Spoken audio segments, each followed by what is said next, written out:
ओम नमो भगवते वासुदेवाय। राधे राधे एवरीवन। आज की इस वीडियो में हम जानेंगे कि निर्जला एकादशी का व्रत पूजन हमें किस प्रकार से करना चाहिए। निर्जला एकादशी वर्ष की सबसे बड़ी एकादशी मानी जाती है और इस एकादशी का व्रत पूजन पूरे विधि विधान से करने से हमें पूरे वर्ष भर की एकादशियों का पुण्यफल प्राप्त होता है। इसे भीमसेनी एकादशी भी कहा जाता है क्योंकि माना जाता है कि पांडुपुत्र भीम ने भी इस एकादशी का व्रत पूजन किया था, क्योंकि उनकी सामर्थ्य नहीं थी भूखा रहने की, परंतु उन्होंने इस एक एकादशी का व्रत पूजन करने के बाद में पूरे वर्ष भर की एकादशी के पुण्य फल को प्राप्त किया था। निर्जला एकादशी मोक्षदायी एकादशी मानी जाती है। बहुत ही बड़ी एकादशी होती है, बहुत ही विशेष दिन होता है। जैसे कि सभी को पता है कि एकादशी के जो नियम होते हैं वो पहले दिन से ही शुरू हो जाते हैं, यानी कि शाम के बाद में कुछ भी भोजन ग्रहण नहीं किया जाता है। और इस व्रत को चाहे तो देखिए आप निर्जल रख सकते हैं। वैसे तो निर्जला ही रखना चाहिए ये व्रत यदि आपकी सामर्थ्य है, और नहीं है तो आप अपनी सामर्थ्य के अनुसार इस व्रत को कर सकते हैं। और यदि आप निर्जला इस व्रत को रख रहे हैं तो आप सुबह 4 बजे से पहले तक आप पानी या जल आदि ग्रहण कर सकते हैं। इसमें घड़े का विशेष रूप से दान किया जाता है। तो मिट्टी का एक घड़ा ले आइए, घड़े के अंदर जल भर करके और उसके अंदर थोड़ी सी मीठा डाला जाता है। ज़्यादा मीठा ना डालें, नहीं तो घड़ा खराब हो जाता है। उसमें एक तुलसी दल डालें, उसके ऊपर थोड़ा सा मीठा अवश्य रूप से रखें। और यहाँ पर एक बेले के अंदर मैंने थोड़ी सी तिली रख करके उसके ऊपर इस कलश को स्थापित कर रहे हैं। उसके ऊपर वस्त्र रखें, पीले या कोई भी हल्के रंग का वस्त्र, 1.25 मीटर वस्त्र और एक खरबूजा और उसके साथ में कुछ दक्षिणा। तो इस घड़े का विशेष रूप से दान किया जाता है निर्जला एकादशी पर। अब ये जो दान है, चाहे तो आप देखिए निर्जला एकादशी की शाम को भी कर सकते हैं, या फिर आप जब द्वादशी के दिन पारण करेंगे सुबह को तब भी आप इसका दान कर सकते हैं। तो जैसे भी आपकी सुविधा हो आप वैसे इसे दान कर सकते हैं। उसके ऊपर हमने चंदन से इस प्रकार से स्वास्तिक बना दिया है और इस तरीके से देखिए घड़े के कंठ में हम मौली बांध देंगे। तो ये विशेष रूप से दान किया जाता है। घड़ा बीजना और खरबूजे का दान, ठंडी वस्तुओं का दान विशेष रूप से किया जाता है। उसके बाद में धूप दीप यहाँ पर हम प्रज्वलित कर लेते हैं। सुबह सवेरे स्नान आदि से निवृत्त होने के बाद आप इस पूजन को करें। और इस तरीके से देखिए सर्वप्रथम हम दीपक का पूजन कर देंगे। आप ये जो पूजन है आप अपने मंदिर, जो घर का जो पूजा स्थल है, मंदिर है, उसके सामने भी कर सकते हैं, या फिर अलग से चौकी लगा करके भी आप इस पूजन को कर सकते हैं।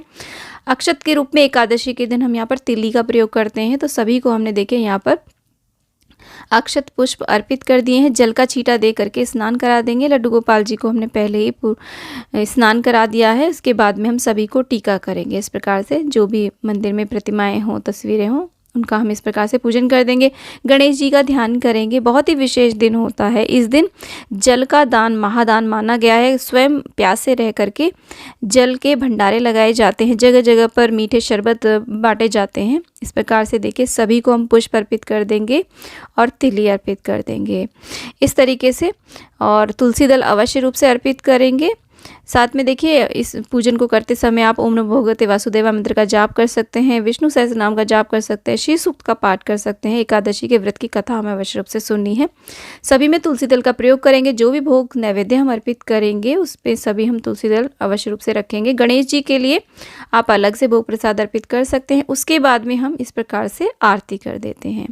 तो इस तरीके से हमें सुबह को पूजन करना है, शाम को भी भोग आरती करनी है।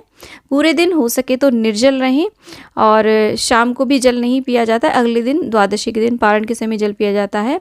इसके साथ में देखिए एकादशी का जो कथा महात्म्य की पुस्तक आती है उसमें से निर्जला एकादशी की कथा महात्म्य में हमें इस प्रकार से हाथ में कुछ तिली और पुष्प लेकर के अवश्य रूप से सुननी चाहिए। इस पूजन को आप पूरे परिवार सहित भी कर सकते हैं। यदि कोई वर्ष भर की एकादशी का व्रत नहीं कर पाते हैं तो उन्हें ये एकादशी अवश्य रूप से करनी चाहिए।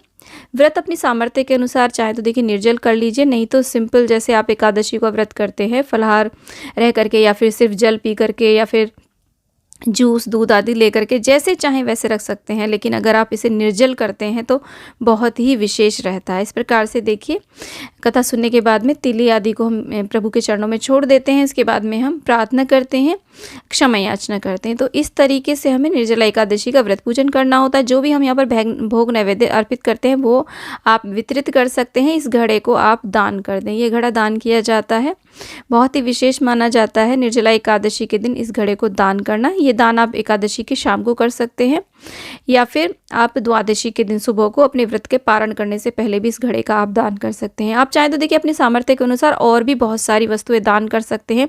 गर्मी से राहत देने वाली वस्तुएं आप दान कर सकते हैं, और मीठे रसीले फल, जो भी मौसमी फल होते हैं उनका दान कर सकते हैं, शरबत का दान कर सकते हैं, रूह अफ़ज़ा, या फिर आप कुछ भी लिक्विड चीज़ें दान कर सकते हैं। दान ज़रूरतमंदों को करें, मंदिर में करें, ब्राह्मण आदि को करें, जिसको चाहें आप उसको कर सकते हैं। आप चाहें तो देखिए शरबत के भंडारे लगा सकते हैं, क्योंकि इस दिन हम देखते हैं कि गंगा दशहरा के दिन और एकादशी, निर्जला एकादशी के दिन बहुत ज़्यादा भंडारे हमें जगह जगह पर देखने को मिलते हैं। साथ में बीजना ज़रूर दान किया जाता है।